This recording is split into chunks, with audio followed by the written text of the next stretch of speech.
2014 में जब मोदी जी आ रहे थे, कह रहे थे हम महंगाई घटाएंगे। सर कुछ भी नहीं घट रहा। जब रेट पीछे से घटते हैं तो हमारे रेट क्यों नहीं घटाए जाते? सैलरी बढ़ नहीं रही है, दाम बढ़ रहे हैं। नमस्कार, मैं विक्रांत सिंह एनबीसी हिंदी के खास कार्यक्रम मुद्दे की बात पर आप सभी का स्वागत करता हूं। और आज का मुद्दा महंगाई की मार थम गया हिंदुस्तान पर होगा पूरा विश्लेषण। महंगाई डायन खाए जात है, यानी बात बिल्कुल साफ है कि महंगाई अगर आसमान छुएगी तो मध्यम व गरीब वर्ग के लोगों के जीवन की रेलगाड़ी कैसे चलेगी। इन्हीं मुद्दों पर आम लोगों की क्या राय है, पहले देखिए एनबीसी हिंदी की ये खास रिपोर्ट। जब तक ये सरकार रहेगी इनकी आंखों पे जूं नहीं रिंगती बिल्कुल भी, क्योंकि आप ये देखिए मेरे पीरियड में 30 और 40 रुपए पेट्रोल हुआ करता था, आज 100 के पार हो गया है। ये कोई तरीका थोड़ी है। कितने लोग परेशान हैं। 250 रुपये का पेट्रोल पता ही नहीं चलता, सारा दिन में ख़त्म हो जाता है। ये सरकार को सोचना चाहिए। और देखिए इसके साथ हर चीज़ के रेट बढ़ रहे हैं।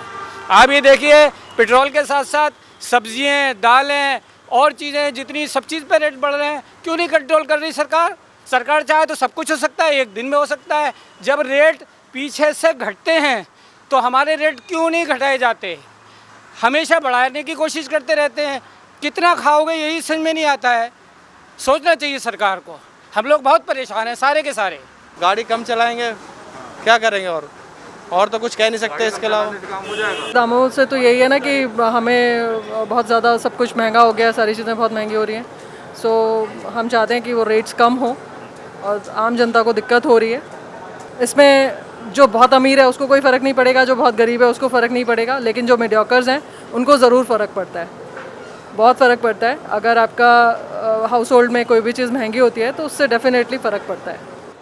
सिलेंडर के दाम तो बढ़े जा रहे हैं, गरीबों के ऊपर तो महंगाई का बहुत वो है। सैलरी बढ़ नहीं रही है और सब चीज़ें दाम बढ़ रहे हैं, इससे पब्लिक परेशान है। ये तो दिन दूनी रात चौगुनी तरफ बढ़ती जा रही है, तो असर तो पड़ ही रहा परिवार वालों पे। बस यही कहना है। तो आग चारों तरफ लगी है, लेकिन समाधान क्या है इस पर कोई चर्चा नहीं है। हालांकि मोदी सरकार ने मंत्रिमंडल में बड़े फेरबदल करके एक संदेश देने की कोशिश जरूर की है, लेकिन यह नीति आगामी चुनाव के माहौल को ध्यान में रखकर की गई है या जनता की परेशानियों को देखकर की गई है, यह देखना अभी बाकी है। बहरहाल वापस लौटते हैं और बात करते हैं शतक पार कर चुके पेट्रोल और डीजल की कीमतों की। तेल के दामों से ही ज्यादातर व्यापार जुड़ा है। अगर तेल महंगा होगा तो इसमें कोई दो राय नहीं कि बाकी चीजों पर भी इसका प्रभाव पड़ेगा। आज दिल्ली में पेट्रोल के दाम 101 रुपए और देश के कुछ हिस्सों में यह आंकड़ा 111 रुपए तक पहुंच गया है। वहीं डीजल के दाम दिल्ली में 90 रुपए तो दूसरे हिस्सों में यह आंकड़ा 96 रुपए तक पहुंच गया है। ऐसा नहीं है कि तेल की कीमतों में इजाफा पहली बार हुआ है। यूपीए सरकार में भी पेट्रोल के दाम 82 रुपए तक पहुंचे थे, लेकिन उस समय कच्चे तेल की कीमत अंतर्राष्ट्रीय बाजार में $111 प्रति बैरल थी। तब बड़ी बड़ी हस्तियों ने जोक मारकर और नेताओं ने अलग अलग अंदाज में प्रदर्शन करके अपना गुस्सा जाहिर किया था।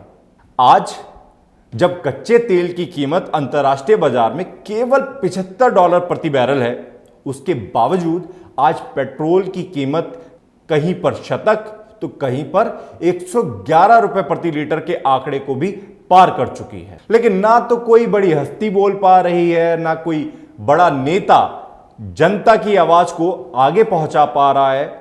हालांकि सरकारी खजाने में पेट्रोल और डीजल से सरकार की कमाई 300% तक बढ़ गई है और जितना पैसा जीएसटी से नहीं आता उससे कहीं ज्यादा तेल पर लगे टैक्स से कमाया जा रहा है। गैस सिलेंडर के दाम भी दिल्ली में 834 रुपए और कुछ राज्यों में यह आंकड़ा 933 रुपए तक पहुंच चुका है। आपको याद होगा जब यूपीए सरकार में सिलेंडर की कीमतों में उछाल आया था, तब कई बड़े मंत्रियों ने प्रधानमंत्री को चूड़ियां तक पहनाने की बात कही थी।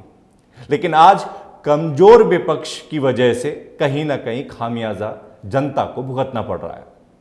हालांकि कल राष्ट्रीय जनता दल के बड़े नेता तेजस्वी यादव, जो कि महागठबंधन का हिस्सा भी हैं, उन्होंने 19 जुलाई को बिहार में धरना प्रदर्शन की मांग की है और सभी विपक्षी दलों को सर्वव्यापी धरने के लिए चिट्ठी लिखने की बात भी कही है। भारत में महंगाई दर इस साल के उच्चतम स्तर पर पहुंच गई है और आम लोगों की परेशानी बढ़ती ही जा रही है। एनबीसी हिंदी आम जनता के दर्द को आप तक, सरकार तक लगातार पहुंचाने की कोशिश कर रहा है। देखिए हमारी ये खास रिपोर्ट। इस वक्त जो सर हालात है, जिस हिसाब से महंगाई आगे बढ़ रहा है, मुझे हर दिन पेट्रोल भी भराना पड़ता है। मुझे हर दिन का नुकसान, मान लीजिए 10-20 रुपये पेट्रोल में मेरा एक्स्ट्रा जा रहा है। ऊपर से सिलेंडर हर 5वें-6ठे दिन में बढ़ाता हूँ, 200 रुपये जा रहा है। यानी समझ रहे, मेरे घर में मान लीजिए 200 रुपये से 5 दिन के आसपास खाना चलेगा। सरसों तेल जो मैं 80 रुपये का खुद खरीदता था 1.5 साल पहले, आज वो 180, 190, 175।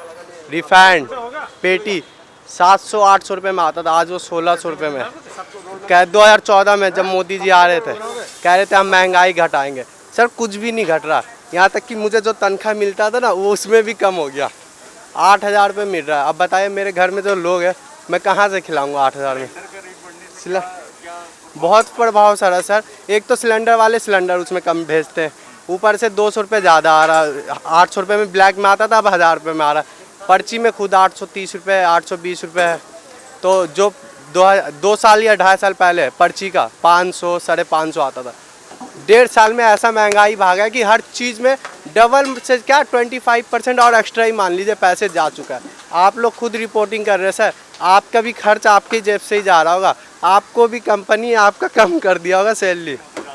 और अभी जो नया बिल है उस पर तो मैं भी समर्थन करता हूँ, बच्चे भी कम हो, सही रहेगा ग्रोथ। नया बिल पास भी कर रहे हैं आप बताइए कि परेशानी किसी चीज़ का नहीं है, लेकिन जो पैसे उसमें लगाएंगे आप, सुनने में तो आता है 10-10 हज़ार करोड़, 80,000 करोड़ रुपये लगा रहे हैं, लेकिन लगता कहाँ है, मुझे दिखता ही नहीं है। देश आज भी वही गंदा दिखता है मुझे। न्यू फ्रेंड्स कॉलोनी ओखला का सबसे बेहतरीन मार्केट है, आप देख लीजिए कहीं भी हालात टूटा हुआ है, पानी जमा हुआ। होली फैमिली के सामने आप जाइए सर, इतना पानी जमा है, कोई फायदा नहीं। बेरोजगारी दर और गरीबी रेखा के नीचे आने वाले लोगों की संख्या भी तेजी से बढ़ती जा रही है। वर्तमान में भारत की बेरोजगारी दर 9.5% तक हो गई है और एक सर्वे के अनुसार देश में 1 साल के अंदर 7 करोड़ लोगों की जगह अब लगभग 23 करोड़ लोग गरीबी रेखा के नीचे आ चुके हैं। एक रिपोर्ट के अनुसार भारत में सालाना औसतन प्रति व्यक्ति आय 1,26,938 रुपए है, यानी कि मासिक आय की बात करें तो 10,577 रुपए।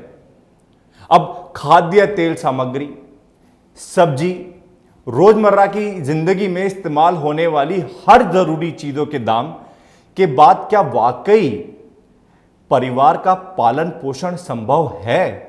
हालात बेहद चिंताजनक है, लेकिन सरकार प्रधानमंत्री गरीब कल्याण योजना के तहत 80 करोड़ लोगों तक फ्री राशन पहुंचाकर अपनी पीठ थपथपा रही है। लेकिन ठप पड़ा व्यापार, बढ़ती बेरोजगारी, आमदनी में कमी और तेजी से बढ़ते टैक्स की वजह से गरीब और मध्यम वर्ग पर महंगाई एक बड़ी चोट साबित हो रही है।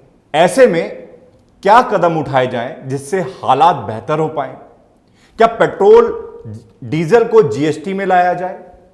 गरीब वर्ग और मध्यम वर्ग के लिए कुछ सब्सिडी योजना या कैश योजना लागू की जाए या टैक्स पेयर को टैक्स में छूट दी जाए? ऐसे कई बड़े और गंभीर सवाल हैं जिस पर मंथन होना जरूरी है और आम लोगों को राहत देना भी उतना ही जरूरी है। एनबीसी के इस खास कार्यक्रम में आज के लिए इतना ही। बाकी की खबरों के लिए जुड़े रहें और देखते रहें एनबीसी हिंदी।